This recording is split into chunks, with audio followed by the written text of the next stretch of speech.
ونستعينه ونستغفره ونؤمن به ونتوكل عليه فنعوذ بالله من شرور أنفسنا ومن سيئات أعمالنا من يهده الله فلا مضل له ومن يضلل فلا هادي له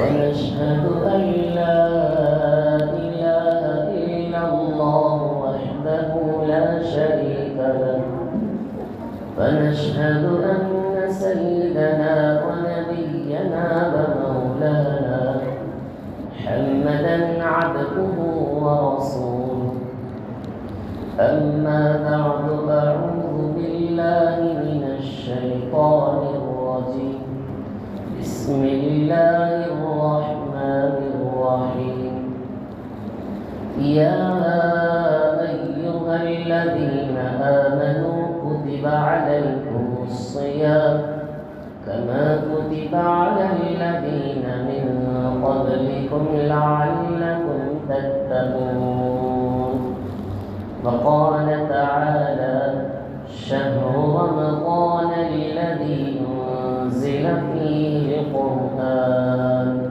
صدق الله العظيم اللهم صل على محمد في أفضل كلامنا اللهم صل على محمد في أوسط كلامنا اللهم صل على محمد في آخر كلامنا رب اشرح لي صدري ويسر لي أمري واحلل عقدة من لساني يفقهوا قولي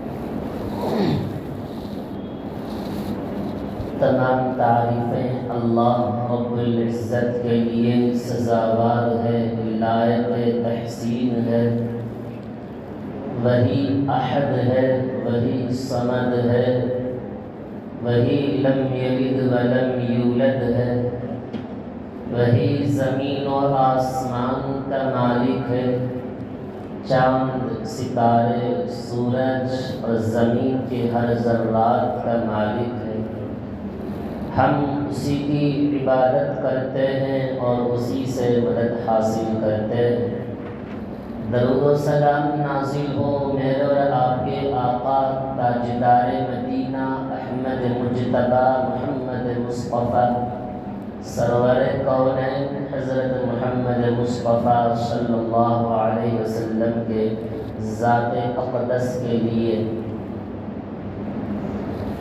حاضرین محترم جس چیز کا انتظار ہم اور آپ کو تھا اس ماہ مبارک اس برکت اور رحمت اور عظمت والے مہینے میں اللہ تعالیٰ نے ہم سب کو عافیت کے ساتھ داخلہ فرما دیا ہے اللہ رب العزت سے دعا ہے اللہ ہم سب کو صحت و تندرستی سلامت اور عافیت کے ساتھ مکمل روزہ رکھنے کی توفیق اور سعادت نصیب فرمائے حاضرین محترم اللہ تبارک و تعالیٰ نے ہم اور آپ کو اس دنیا میں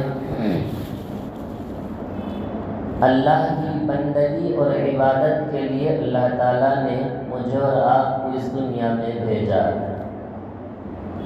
اللہ تعالیٰ نے ہم اور آپ کو پیدا کرنے کا مقصد یہی تھا کہ بندے دنیا میں جائیں میرے علاوہ کسی اور کی عبادت نہ کریں خود اللہ تعالیٰ قرآن میں بھی کہا ہے میں نے انسانوں کو اور جناتوں کو پیدا کیا ہوں وہاں جا کر اپنی منمانی زندگی گزارنے کے لیے نہیں جیسے دل میں چاہے زندگی گزار لیں جب من چاہے عبادت کر لیں جب جی چاہے گا عبادت کر لیں گے اللہ تعالیٰ کہتا ہے نہیں آپ دنیا میں جائیں گے میری نافرمانی کے لیے نہیں دنیا میں جاؤ میری اطاعت کے لیے میری بندگی کے لیے جانا ہے دنیا میں مگر اس بات کو یاد رکھنا، دنیا میں آپ لوگوں کے لیے ایک مختصر وقت دیا ہے۔ آپ اس دنیا میں مہمان ہیں۔ جیسا کہ مہمان کسی کے ہاں جائے 2 دن 3 دن، حد سے زیادہ 5-10 دن، جب مہمان اپنی مہمان کا وقت ختم کر لیتا ہے تو آگے کے سفر کو شروع کر لیتا ہے، نکل جاتا ہے۔ اسی طرح ہم اور آپ یہاں مہمان کے طور پر اس دنیا میں بس رہے ہیں، نہ معلوم کہ کب وقت آئے گا اور آخرت کے سفر کے لیے روانہ ہو جائے گا۔ ہاں، جتنا وقت اللہ دیا ہے مجھے اور آپ، یہ وقت کب تک رہے گا، یہ کتنا وقت ہے، اللہ ہی کو بہتر معلوم ہے۔ لہٰذا اللہ تعالیٰ نے ہم اور آپ کو اس دنیا میں مہمان کے طور پر بھیجا ہے۔ جتنا وقت ملا ہے، ان وقت کو یاد الہی، اللہ کی یاد میں، اللہ کی رضامندی میں، اللہ کی خوشنودی میں، نبی کی محبت اور نبی کی اطاعت میں اپنی زندگی کو گزارنے کی پوری کوشش کریں، بس یہی مقصد ہے۔ اور جب انسان اللہ کی اطاعت میں، یاد الہی میں، نبی کی اطاعت میں اپنی زندگی کو گزار دے گا، اللہ تعالیٰ فرماتا ہے بس میں اسے مکمل کامیابی سے نواز دوں گا۔ کامیابی مطلب صرف دنیا میں نہیں، صرف آپ کے کاروبار میں کامیابی ہو گئی، آپ اپنے عہدے پر کامیاب ہو گئے، کامیابی آپ کی دنیا میں بھی رہے گی اور کامیابی آپ کی آخرت میں بھی رہے گی۔ یہ دونوں کامیابی سے آپ کو نواز دوں گا۔ بس اسی کامیابی کے لیے، اسی محنت کے لیے، اسی یاد الہی میں اللہ کو خوش کرنے کے لیے، نبی کی اطاعت پر زندگی گزارنے کے لیے ایک بہترین موقع اللہ تعالیٰ نے رمضان کی شکل میں عمر آپ کو دیا۔ سال ہر سال سے اللہ تعالیٰ ہمیں توفیق دے رہا ہے، خدا کرے کہ اگلے سال بھی توفیق دے۔ رمضان کے روزے رکھتے آ رہے ہیں، بیانات میں رمضان المبارک کے فضائل، برکتیں، حکمتیں، فائدے سب کچھ سنتے آ رہے ہیں۔ تراویح پڑھنے پر کیا فائدہ ہے، روزہ رکھنے پر کیا فائدہ ہے، رمضان کے نفل پڑھنے پر کیا ثواب ہے، سب کچھ جانتے ہیں۔ معلومات حاصل ہے اللہ کا فضل سے، معلومات سبھی کو ہے، صرف معلومات کر لینے سے کیا فائدہ ہے۔ جب انسان ڈاکٹریٹ پڑھتا ہے، صرف معلومات کر کے رکھ لیا ہے کہ ڈاکٹر نے فلاں مرض کے لیے فلاں دوائی دینا ہے، کسی کو علاج بھی نہیں کرتا ہے، نہ کلینک کو جاتا ہے، نہ کسی ہاسپٹل میں۔ انجینئر ہے، انجینئرنگ کی پوری چیزیں معلوم کر لیا ہے، سائنس اور ٹیکنالوجی کے بارے میں پورا معلوم کر کے تو رکھے ہیں، مگر اس سے دوسروں کو فائدہ پہنچاتا نہیں اور خود بھی اس فائدے پر چلتا نہیں۔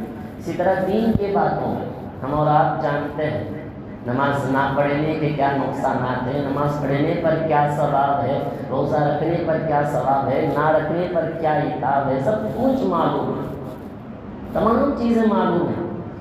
جو آدمی پابندی سے نماز بھی نہیں پڑھتا ہے، اسی کے پاس بھی جا کر پوچھ لو کہ نماز کے بارے میں کم از کم کچھ نہ کچھ تھوڑی بہت باتیں تو بتلائے گا ضرور۔ معلومات تو سب کو حاصل ہے، مگر ایک چیز کی کمی ہے، وہ عمل کی۔ معلومات پر ثواب نہیں ہے، عمل پر ثواب ہے۔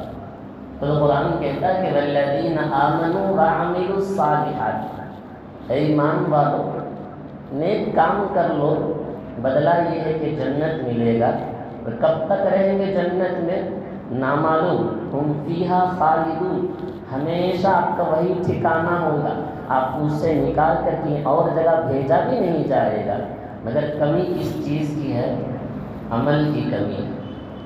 معمولی سے معمولی انسان جسے دین کے بارے میں تھوڑا بہت بھی معلوم ہو، وہ بھی نماز کے بارے میں، دین کے بارے میں کچھ نہ کچھ باتیں ضرور بتاتا ہے۔ جس چیز کی طرف مجھے توجہ دلانا ہے وہ عمل کی طرف توجہ دلانا ہے۔ اللہ کے نبی صلی اللہ علیہ وسلم نے فرمایا مومن کا ہر عمل اس کے لیے ہے، جو بھی کام کرے گا، نماز عمل اس کے لیے ہے، آخرت میں یہی عمل کامیاب کام آنے والا ہے، مگر روزہ میرے لیے ہے اور میں ہی روزے کا بدلہ دینے والا ہوں۔ اللہ کے نبی نے فرمایا الصوم جنہ، یہ روزہ ڈھال ہے۔ جیسے کہ کوئی آدمی پچھلے زمانے میں جنگ کے موقع پر لوہے کا ایک ڈھال اپنے بچاؤ کے لیے لے لیتا ہے، تاکہ تلوار کی وار اور بندوق کی گولی، جیسے کہ آج کل بلٹ پروف ہے، اپنے جسم پر لگنے سے حفاظت کے لیے، محفوظ کے لیے چیزوں کو درمیان میں آڑ لا لیتا ہے، ڈھال بنا لیتا ہے تاکہ زخم اپنے جسم پر نہ لگے۔ اسی طرح یہ روزہ بھی ڈھال ہے۔ کس طرح ڈھال ہے کہ روزہ رکھ کر انسان گناہوں سے بچنے کے لیے، آنکھ کی گناہ ہے، زبان سے ہونے والے، کان سے ہونے والے، ہاتھ اور پیر سے ہونے والے گناہوں سے بچنے کے لیے ایک روزہ ڈھال ہے۔ وہاں جان کی حفاظت کے لیے بلٹ پروف کے انتظام کر دیتا ہے، یہاں ایمان کی حفاظت کے لیے روزہ رکھ کر اسلامی ایمان والا کوشش کرتا ہے۔ وہاں جان کی حفاظت ہے، یہاں روزہ رکھ کر ایمان اور اعمال کی حفاظت ہے۔ اسی لیے کہا گیا کہ روزہ ڈھال ہے، گناہوں سے بچنے کے لیے، اعمال کی حفاظت کے لیے۔ اللہ کے نبی نے فرمایا کہ جب انسان روزے کی حالت میں اگر آپ سے کوئی لڑائی جھگڑا کرے، گالی گلوچ کر لے، یا آپ سے کوئی غلط بات کر لے، یا کوئی ایسی گندی بات، فحش گندی باتیں ہو جائے، اللہ کے نبی نے ہمیں نصیحت فرمایا۔ جناب رسول اللہ صلی اللہ علیہ وسلم کا یہی معمول تھا۔ جب رمضان المبارک شروع ہوتی، ایک دن پہلے اللہ کے نبی صحابہ کو جوڑ لیتے تھے، اور صحابہ کو جوڑنے کا مقصد اللہ کے نبی کا یہی ہوتا تھا تاکہ رمضان میں کیا عمل کرنا ہے اور کن چیزوں سے بچنا ہے، کن چیزوں کو اپنانا ہے، اللہ کے نبی یہی نصیحت کیا کرتے تھے۔ اللہ کے نبی نے کہا کہ رمضان کے ایسے موقع پر اگر گالی گلوچ کا مسئلہ ہو، لڑائی جھگڑے کا کوئی مسئلہ تمہارے سامنے آ جائے، بس ایک ہی لفظ اس سے کہہ دینا کہ میں فی الوقت روزے سے ہوں، میں تیرے ساتھ لڑائی جھگڑے کرنے اور گالی گلوچ کے لیے میرے پاس کوئی وقت نہیں ہے۔ اللہ کے نبی نے فرمایا قسم اس ذات کی جس کے قبضے محمد کی جان ہے کہ روزے دار کی منہ کی بدبو اللہ کے نزدیک مشک سے بھی زیادہ پسندیدہ ہے۔ اللہ کے نبی نے روزے رکھنے والوں کے لیے بڑی اہمیت اور فضیلت والی حدیثیں بیان کی۔ خوش نصیب ہوگا وہ بندہ ان اللہ کے نبی کے بتائے ہوئے فضیلت والی حدیثوں پر اگر عمل کر لے گا، جاننا ضروری نہیں ہے، عمل بھی کر لے گا تو انشاءاللہ اس کی زندگی کامیاب ہو جائے گی، اس کا روزہ بھی مکمل ہو جائے گا، روزہ رکھنے کا جو مقصد تھا وہ مقصد میں انسان کامیابی ہو جائے گا۔ اللہ تبارک و تعالیٰ نے انسانوں کو یہ رمضان ایک نعمت کی شکل میں ہم اور آپ کو دیا، نعمت کی شکل میں دیا ہے، لہٰذا ان نعمتوں کے صحیح معنوں پر قدر کرنا ہر مسلمانوں کے لیے ضروری ہے۔ اللہ کے نبی نے کہا کہ تمہارے ان فرصت کے وقت کو، تم بزی ہونے سے پہلے ان فرصت کے وقت کو غنیمت جان لو۔ ایک نیکیوں کا سیزن ہے، نیکیاں کمانا ہے، جیسے کہ پھل اور فروٹ کی ایک سیزن آتا ہے، ہر آدمی یہ کوشش کرتا ہے کہ اس سیزن کے پہلے فروٹ کو کھائیں اور پھل کو کھائیں، اس سے مزہ حاصل کریں۔ تو یہ اس مہینے کا ایک نیکیوں کا سیزن ہے۔ خوش نصیب ہے وہ بندہ جو اس ماہ مبارک میں نیکیوں کو حاصل کرنے کی کوشش کرے۔ جتنا ہو سکے اس ماہ مبارک کی قدر کرنا ہے۔ نعمت کے چلے جانے کے بعد اس پر افسوس کرنے کا کوئی فائدہ نہیں۔ جب نعمت ملی اس نعمت کا بھرپور فائدہ اٹھا لینا۔ نعمت چلے گئے، رمضان ہونے کے بعد سوچتا ہے کاش میں رمضان میں روزہ رکھ کر اتنی نمازیں پڑھ لیتا، جھوٹ سے بچ جاتا، فلاں چیز سے بچ جاتا۔ وہاں افسوس کی بات نہیں، جو وقت اللہ نے دیا ہے اس وقت کو غنیمت جان لو، اس فرصت کے وقت کو، نیکیوں کے وقت کو غنیمت جان لو، اور اپنے خزانوں میں، کیونکہ رمضان میں اللہ تعالیٰ کی رحمتیں بارش کی طرح برس رہی ہیں۔ جتنا نعمتیں اللہ سے حاصل کرنا ہے، برکتیں حاصل کرنا ہے، وہ حاصل کر لو۔ اللہ کے نبی نے فرمایا اگر مسلمانوں کو صحیح معنوں پر رمضان کی برکت اور عظمتیں معلوم ہو جاتی تو یہ مسلمان یہ تمنا کرتا، یہ کوشش کرتا، یہ خواہش کرتا مجھ سے کہ پورے سال رمضان رہے، پورے سال روزہ رہے۔ اتنی بڑی فضیلتیں اور برکتیں، اس لیے مسلمان تمنا کرے گا۔ واقعتاً ہے ہی رمضان کے مہینہ کا برکت، واقعتاً ہے رمضان کا مہینہ اتنی عظمت والا مہینہ، تو انسان یہ تمنا کوشش کرے گا کہ رمضان کے پورے رمضان پورا سال رمضان رہے، پورے سال میں روزہ رکھے۔ اس لیے اللہ کے نبی پاک صلی اللہ علیہ وسلم کے زمانے میں صحابہ جب گرمیوں کے موسم میں جنگ کے لیے جاتے تھے، سفر کرتے تھے، تو اللہ کے نبی کہتے کہ افطار کر لو، روزہ رکھنے کی ضرورت نہیں۔ سفر کرنے والوں کے لیے شریعت روزہ چھوڑنے کی اجازت دیتی ہے۔ صحابہ کہتے ہیں کہ یا رسول اللہ ہم چھوڑ نہیں سکتے، کیونکہ رمضان کے اس فضیلت کے روزے کو چھوڑ دیں گے، غیر رمضان میں اس کی فضیلت ہم حاصل نہیں کریں گے۔ اس لیے اللہ کے نبی نے کہا بغیر کسی شرعی عذر کے، بغیر بلا عذر کے اگر کوئی آدمی روزہ چھوڑ دے، رمضان کے بعد اگر اس کی قضا بھی کرنا چاہے تو رمضان کے بعد زندگی بھر بھی قضا کر لے گا، مگر رمضان کی فضیلت و برکتیں حاصل کر نہیں سکے۔ ہاں واقعتاً اگر مجبور ہے، سفر میں جانا ہے، آپ کو تکلیف ہے، سفر کا برداشت نہیں کر سکیں گے، موسم گرمیوں کا ہے، تو اس وقت میں شریعت اجازت دیتی ہے کہ آپ شرعاً اس کی اجازت مل جاتی ہے کہ آپ روزے کو چھوڑ لے سکتے ہیں، بعد میں اس کی قضا کر سکتے ہیں۔ اگر واقعتاً اتنے بیمار ہیں کہ دوائی کھانا پڑے گا، بغیر دوائی کے اب گزارا بہت مشکل ہے، تو جیسے کہ شوگر کے مریض ہیں، وقت پر انسولین لینا ہے، نہیں لیں گے تو حالات کا مسئلہ ہے، کچھ نہ کچھ درمیان میں کھاتے رہنا، بی اوپر نیچے ہونے کا مسئلہ ہے، طبیعت پر ناگزاری ہوتا ہے، نہیں رکھے تو پریشانیاں آ جائیں گی، شریعت اسے اجازت دیتا ہے۔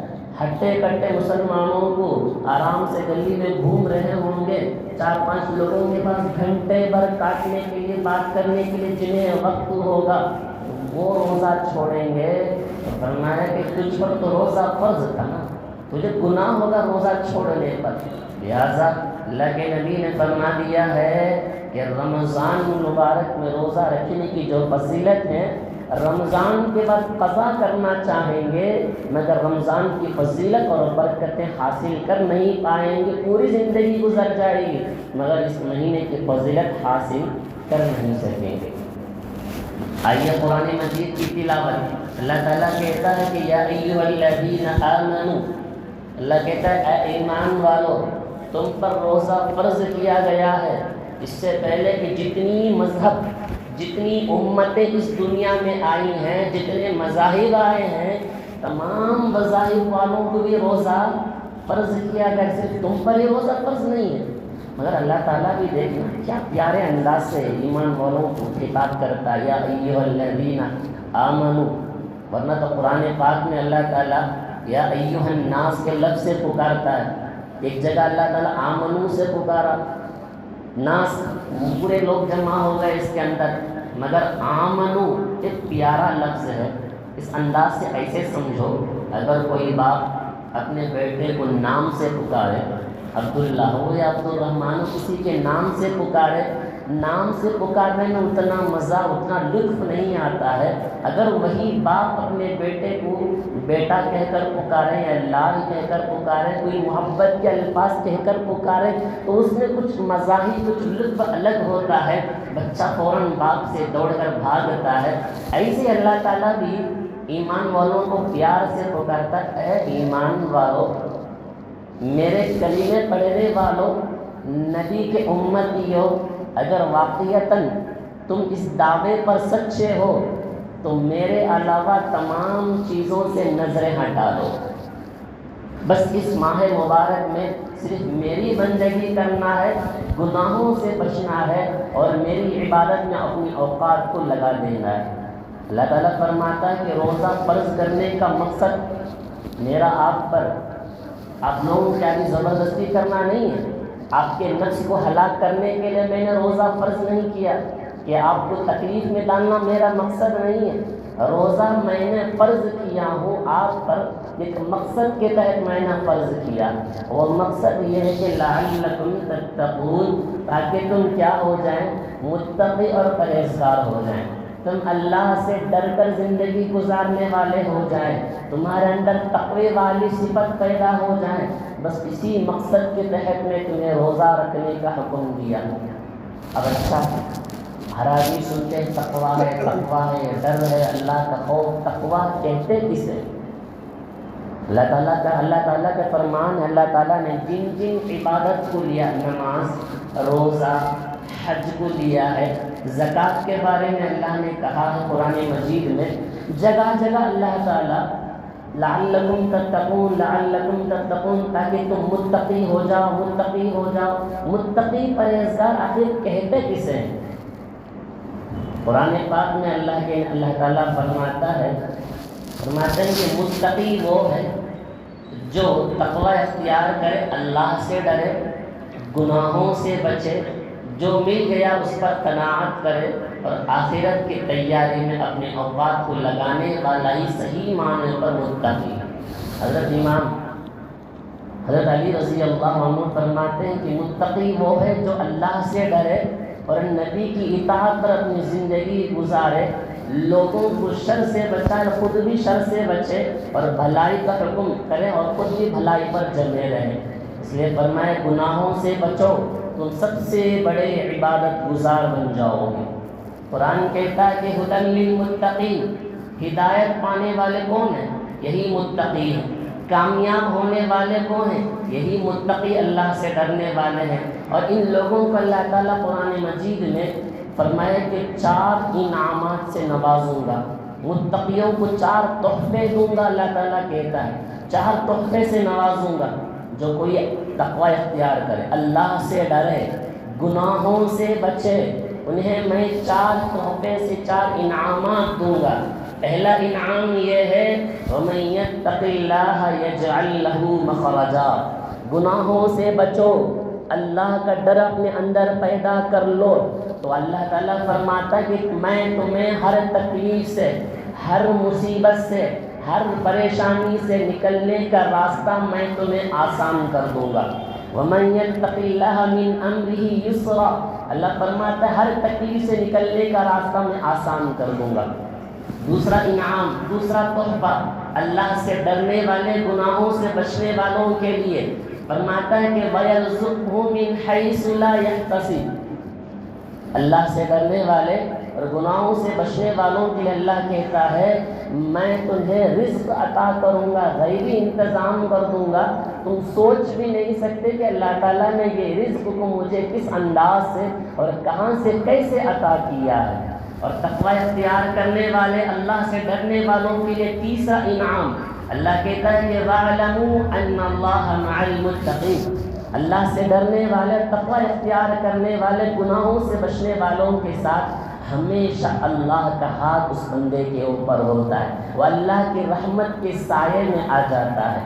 اور چوتھا انعام، چوتھا تحفہ تقوی اختیار کرنے والا، گناہوں سے بچنے والوں کے لیے اللہ کہتا ہے کہ وَمَن يَتَّقِ اللَّهَ يُكَفِّرْ عَنْهُ سَيِّئَاتِهِ، گناہوں سے بچ جاؤ، تقوی اختیار کر لو، اللہ کے علاوہ اپنی نظروں کو دور کر دو، سوائے اللہ کی بندگی کے کوئی کسی کے بات نہ مانو۔ اللہ کہتا ہے کہ اللہ اس کے گناہوں کو معاف کر دے گا، اور فرماتا ہے کہ وَيُعْظِمْ لَهُ أَجْرًا، اس کے مرتبے کو، اس کے بلندیوں کو اللہ اور مزید اضافہ کر دے گا، اجر و ثواب اللہ اسے مزید عطا کر دے گا۔ اب 4 انعامات اللہ تعالیٰ دینے والا ہے تقوی اختیار کرنے والے، ڈرنے والوں کے لیے۔ اللہ کے نبی پاک صلی اللہ علیہ وسلم حضرت ابن عمر رضی اللہ عنہ اللہ کے نبی کا ایک واقعہ نقل کرتے ہیں۔ اب انسان یہ سوچا کہ اللہ تعالیٰ نے 4 انعام دیتا ہے تقوی اختیار کرنے والوں کے لیے، ہر تکلیف، ہر پریشانی، ہر مصیبت سے نکلنے کا راستہ جب اللہ آسان کرتا ہے۔ حضرت ابن عمر رضی اللہ عنہ ایک واقعہ نقل کر کر سناتے ہیں، اس واقعے پر غور کرنا، جو کوئی بندہ خالص اللہ کے لیے تقوی اختیار کرتا اور ڈرتا ہے، اللہ اسے کیسے غیبی انتظام سے راستہ کھول دیتا ہے۔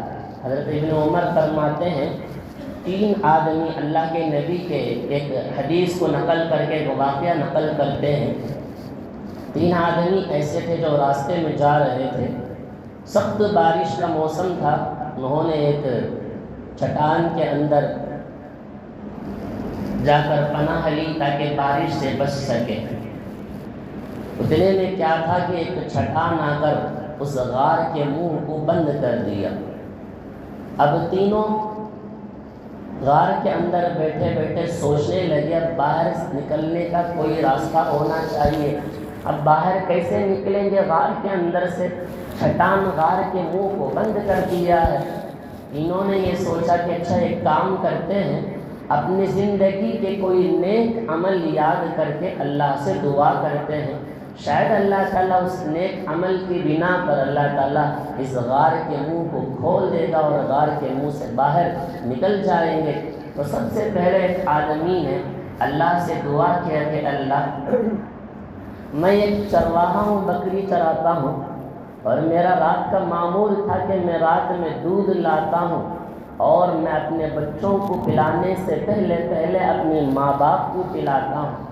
ایک مرتبہ کا ایسا واقعہ ہوا، اللہ تعالیٰ تو بہتر جانتا ہے، میں بکریاں چراتے چراتے بہت دور چلا گیا تھا اور رات میں آنے میں تاخیر ہو گئی، دودھ لے کر آیا تو دیکھا کہ ماں باپ آرام کر لیے ہیں، اور میں اب تک بغیر ماں باپ کو پلائے اپنے بچوں کو بھی دودھ نہیں پلاتا ہوں، مگر میں ماں باپ کے سرہانے دودھ لے کر کھڑا ہو گیا ہوں، بچے میرے پیروں پر آ کر بل بلا کر رو رو کر گڑ گڑا رہے ہیں دودھ پینے کے لیے۔ اللہ تعالیٰ بس میں تیری رضا کے خاطر والدین کی اطاعت کے لیے ان کی محبت میں کھڑا ہو گیا تاکہ میں ماں باپ کو پہلے پلاؤں پھر اس کے بعد اپنے بچوں کو دودھ پلاؤں۔ اللہ تعالیٰ تو بہتر جانتا ہے یہ تمام کام میں صرف اور صرف تیری رضا کے لیے، تیرے خوف سے، تو نے قرآن میں کہا ہے کہ ماں باپ کی اطاعت کرو، اگر ماں باپ راضی ہے تو تو راضی ہے، اگر ماں باپ ناراض ہو گئے تو تو ناراض ہو جائے گا، مگر تیری رضامندی کے خاطر میں نے دودھ لے کر کھڑا ہو گیا، یہاں تک کہ صبح ہو گئی، صبح اٹھے تو ماں باپ سب سے پہلے، میں صبح تک ماں باپ کے سرہانے ہی کھڑا رہا۔ اللہ تعالیٰ یہ کام صرف میں تیری محبت اور تیری عظمت کے خاطر کیا ہوں، اگر یہ عمل تجھے پسند ہے اللہ تعالیٰ مجھے یہاں سے نکلنے کا راستہ آسان کر دے۔ تو یہ دعا کرنا تھا، شاید اللہ تعالیٰ کو بندے کے اعمال پسند آ گیا ہوگا، اللہ تعالیٰ اس غار کے منہ کو تھوڑا ہٹا دیا، اللہ تعالیٰ نے باہر سے روشنی اندر آنے لگی۔ دوسرے آدمی نے اللہ سے دعا کیا، اے اللہ، میری چچا جان کی ایک لڑکی تھی، میں اس پر فدا ہو گیا تھا، میں اسے ناجائز کام کے لیے اپنے طرف بلانا چاہا، مگر اس عورت نے مجھے ایک چیلنج کیا تھا، جب تک تو مجھے 100 دینار نہیں دے گا اس وقت تک میں اپنے جسم کو تیرے حوالہ نہیں کر سکتی ہوں۔ اللہ تعالیٰ میں نے وہ 100 دینار کو انتظام کیا، جب میں اپنے کام انجام دینے کے لیے گناہوں کی جانب جانے کے لیے گیا، اور جب میں زنا کے ارادے سے اس کے پیر کے پاس گیا تو وہ عورت فوراً کہنے لگی، اے اللہ کے بندے، کم از کم اللہ تعالیٰ کا ڈر اپنے اندر پیدا کر لیتا، تو نے مال کی لالچ میں اور جان کی لالچ میں تو پیسے کے انتظام کر لیا ہے، کل کو خدا کے یہاں یہی جسم آگ میں جل کر راکھ ہوگا، مسلم اللہ کا خوف اپنے اندر پیدا کر لے، ڈر پیدا کر لے۔ وہ انسان کہتا ہے اللہ تعالیٰ وہاں سے میں اٹھ کر آ گیا صرف تیرے خوف، تیرے ڈر کی وجہ سے، اس کے اندر کوئی ملاوٹ کچھ نہیں تھا، اللہ تعالیٰ یہ عمل اگر تجھے پسند آ گیا تو مجھے یہاں سے نکلنے کا راستہ آسان کر دے۔ تو یہ دعا کرنا تھا، اللہ تعالیٰ اس غار سے پتھر کو تھوڑا سا ہٹا دیا، تھوڑی روشنی آنے لگی۔ پھر تیسرے آدمی نے اللہ سے دعا کیا، اللہ تعالیٰ میری ایک کھیتی تھی، میں اس کھیتی پر کھیتی باڑی کرتا، میرے ایک مزدور تھا، میں نے اسے یہ خرید لے یعنی 1 کلو چاول دینے کا میں نے وعدہ کیا، تیری مزدوری چاول ہوگی۔ تو وہ مزدوری کرنے کے بعد چاول مانگنے کے لیے آیا، میں اسے چاول دیا، مگر وہ چاول اس نے لینے سے انکار کر دیا اللہ تعالیٰ، مگر میں نے اس چاول کو لیا، اس پر کاشتکاری کیا اور اس سے میں نے فائدہ حاصل کیا، اس چاول سے میں نے محنت کر کے 2-3 گائے لی۔ چند مہینوں کے بعد وہ آدمی آیا، مجھ سے کہنے لگا اللہ کے بندے میرے اس مزدوری دے دے چاول، تو کہنے لگے کہ میرے پاس مزدوری نہیں ہے۔ وہ کہتا ہے کہ مجھ سے مذاق نہ کر، میں تو بڑے مجبوری کے حالت میں ہوں، میرے چاول لوٹا دے۔ تو وہ کہتا ہے کہ میرے پاس چاول نہیں ہے، مگر جو چاول ہے اس چاول پر میں نے محنت کر کے ایک گائے خریدی، وہ تیرے نام کا ہے، تو اس کو لے جا سکتا ہے۔ اللہ تعالیٰ یہ کام، یہ عمل میں نے صرف اور صرف تجھے راضی کرنے کے لیے اور اس بندے کے فائدہ پہنچانے کے لیے میں نے کام کیا ہوں۔ اللہ تعالیٰ اگر یہ عمل تجھے پسند آ گیا تو مجھے یہاں سے نکلنے کا راستہ آسان کر دے۔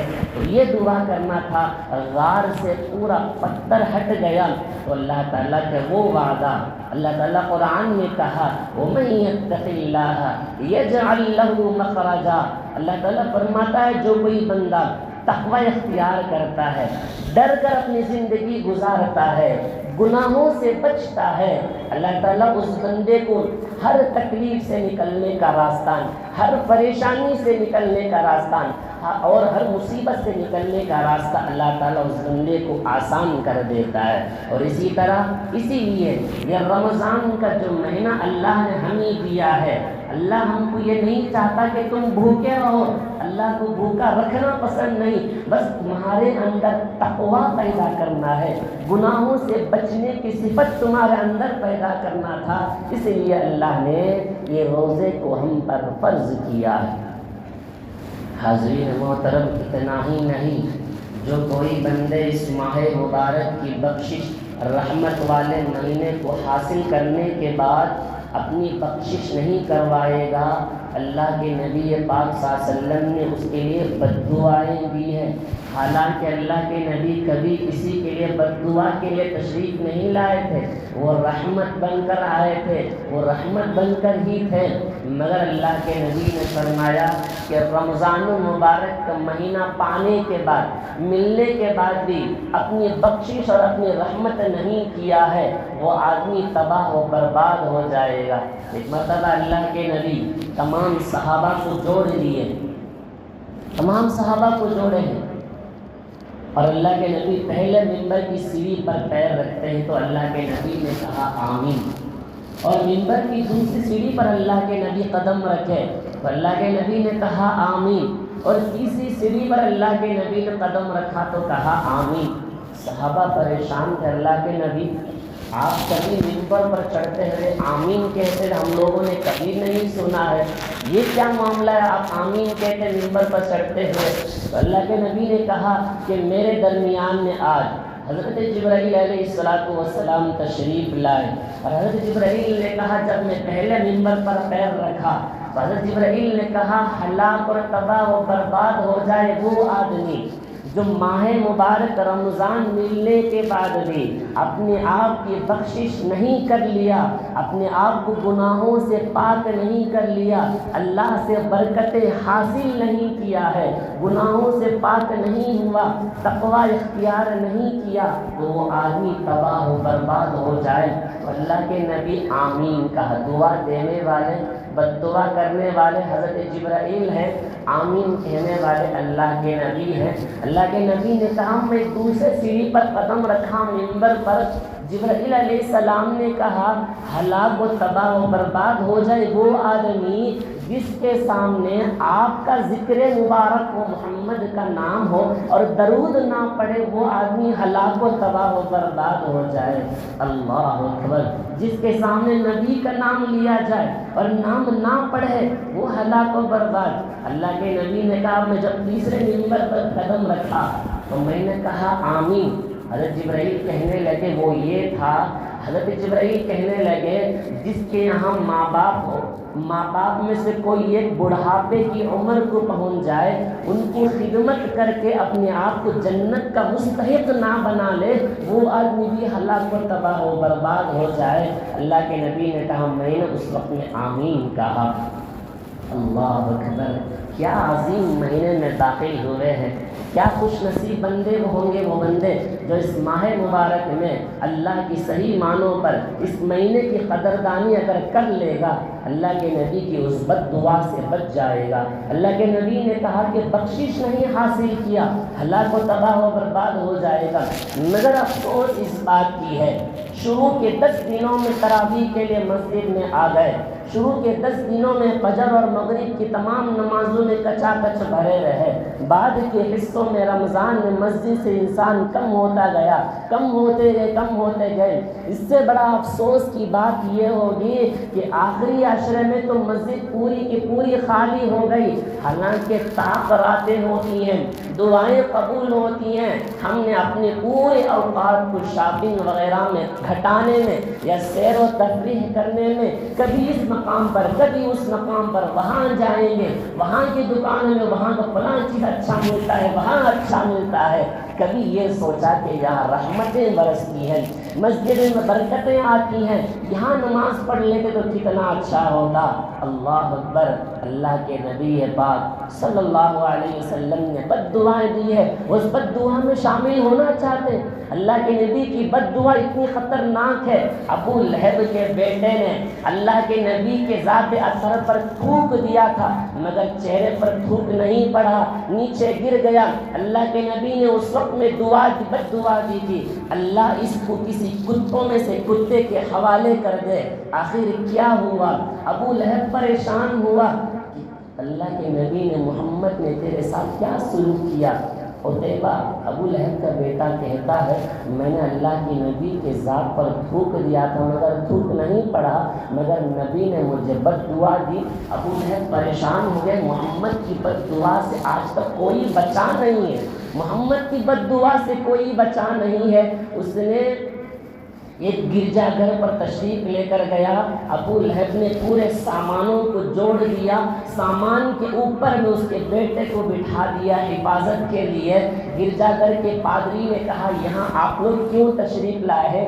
یہاں تو شیر اتنے ہیں جتنے بکریاں چرنے کے لیے آتے ہیں، مگر اللہ کے نبی کی بد دعا ہے، ایک شیر چلان مارا اور عتبہ ابو لہب کے بیٹے کو چیر پار کر نوچ کر ختم کر دیا۔ یہ اللہ کے نبی کی بد دعا تھی، مگر اللہ کے نبی نے منبر پر چڑھ کر بد دعا دی۔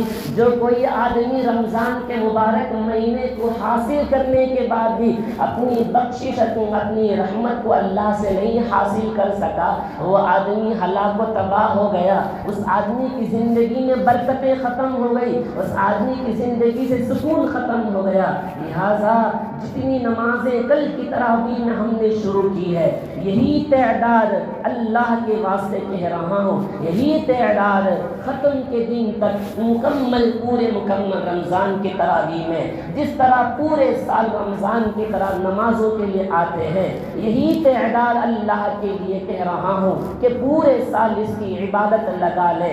آج اس سال میں رمضان کے لیے روزہ رکھ کر گناہوں سے بچنے کی اگر عادت ڈال لیں گے، اللہ کی ذات سے یقین ہے کہ پوری زندگی گناہوں سے بچنے کی عادت پڑ جائے گی، عبادت کرنے کے اللہ تعالیٰ توفیق نصیب کر دے گا۔ حاضرین، آخر میں ایک بار سمجھا کر اپنی بات کو ختم کروں گا۔ تراویح سنت مؤکدہ ہے، سنت اس کو کہتے ہیں اللہ کے نبی نے جو بات کہی ہے، اللہ کے نبی نے جو کام کر دکھایا ہے، اللہ کے نبی نے جو تقریر کی ہے، نبوت سے پہلے یا نبوت کے بعد ہر وہ کام اللہ کے نبی کی سنت ہے۔ اب رہا مسئلہ سنت مؤکدہ، سنت غیر مؤکدہ۔ سنت مؤکدہ وہ ہے جس کو اللہ کے نبی نے پابندی کے ساتھ ادا کی ہے. کبھی اللہ کے نبی چھوڑے نہیں بغیر عذر کے. سنت غیر مؤکدہ وہ ہے اللہ کے نبی ہمیشہ پڑھتے تھے، اللہ کے نبی پڑھتے تھے بغیر عذر کے، اس کو چھوڑتے بھی تھے. اب آئے مسئلہ سنت مؤکدہ. اگر کوئی آدمی بغیر عذر کے چھوڑ دیتا ہے اس سے یہ گناہ ہوگا. اگر کوئی آدمی سنت غیر مؤکدہ کبھی کبھار پڑھ لیا اسے ثواب ضرور ملے گا، چھوڑنے پر کوئی گناہ نہیں ہوگا. اس لیے اللہ کے نبی نے فرمایا کہ سنت مؤکدہ فرض نمازوں کے بعد ادا کرنے کی ہے وہ ادا کر لیں.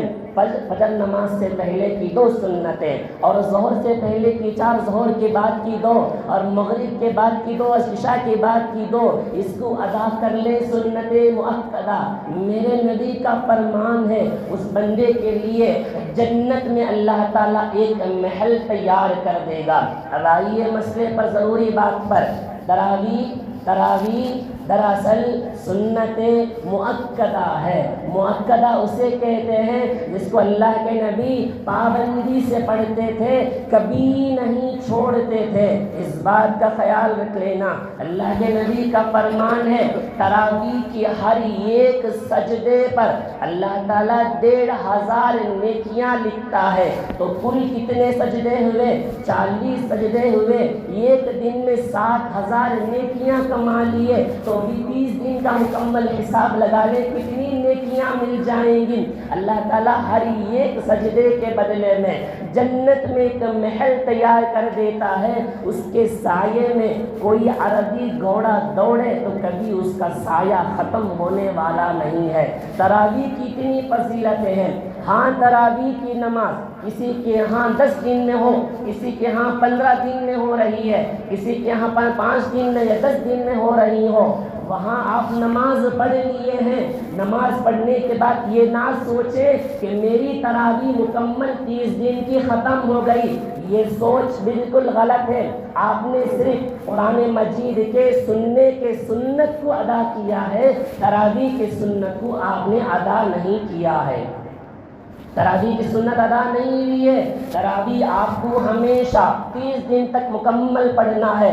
قرآن مجید کا سننا الگ سنت ہے، تراویح پڑھنا یہ الگ سنت ہے. لہٰذا تراویح اگر آپ اللہ کے نبی پابندی سے پڑھا کرتے تھے، اس کو بغیر عذر کے چھوڑنا، مستقل چھوڑنے کی عادت بنا لینا گناہ ہوگا.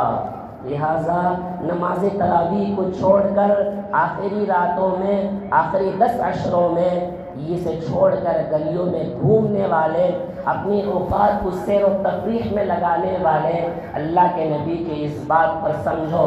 سنت مؤکدہ کسے کہتے ہیں سمجھو، اسے پابندی سے پڑھنے کی عادت ڈال لو. تراویح کو کبھی چھوڑنے کی عادت مت بنانا.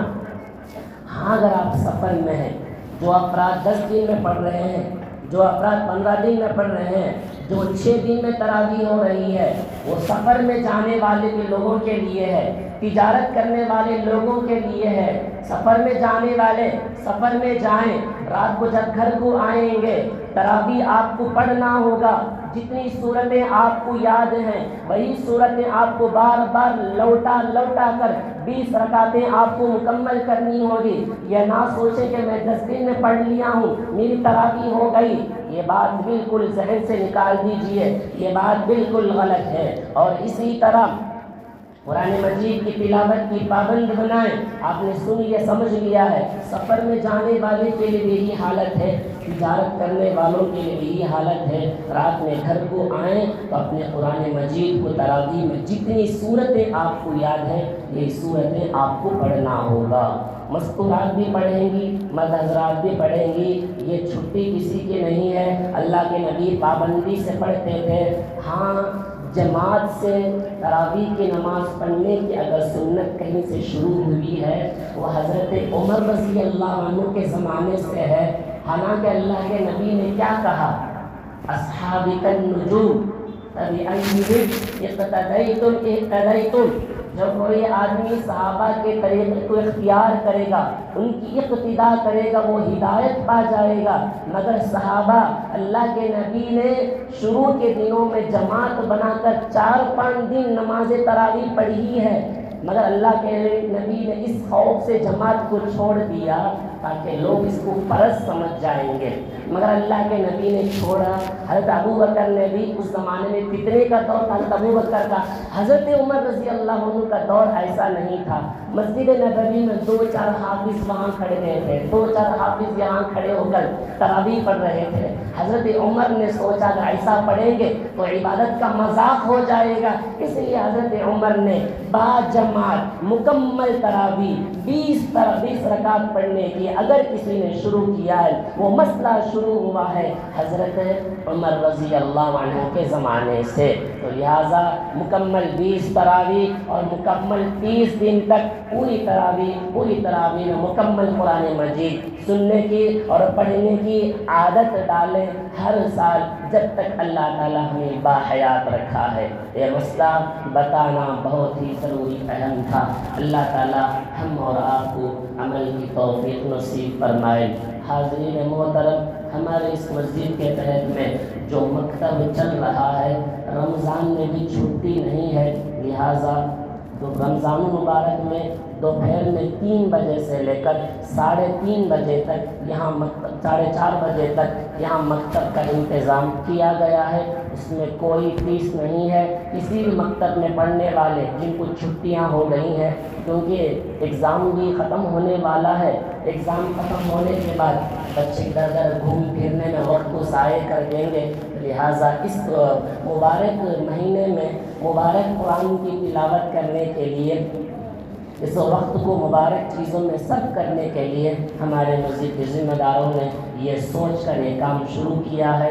اساتذہ موجود ہیں، اس میں کوئی فیس نہیں، کوئی ایڈمیشن نہیں. کسی بھی مدرسے کا بچہ ہو دوپہر میں 3:30 بجے سے لے کر 4:30 بجے تک بچوں کو لا کر یہاں جمع کریں. بچے دینی تعلیم سیکھیں گے، قرآن مجید پڑھیں گے، ان کا وقت بھی قرآن میں لگ جائے گا. کھیل کود میں اپنے اوقات کو ضائع کرنے کے بجائے دین کی باتوں میں، قرآن کی یادوں میں لگ جائے گی. اللہ تعالی ہم اور آپ کو عمل کی توفیق نصیب فرمائے. وما علینا الا البلاغ.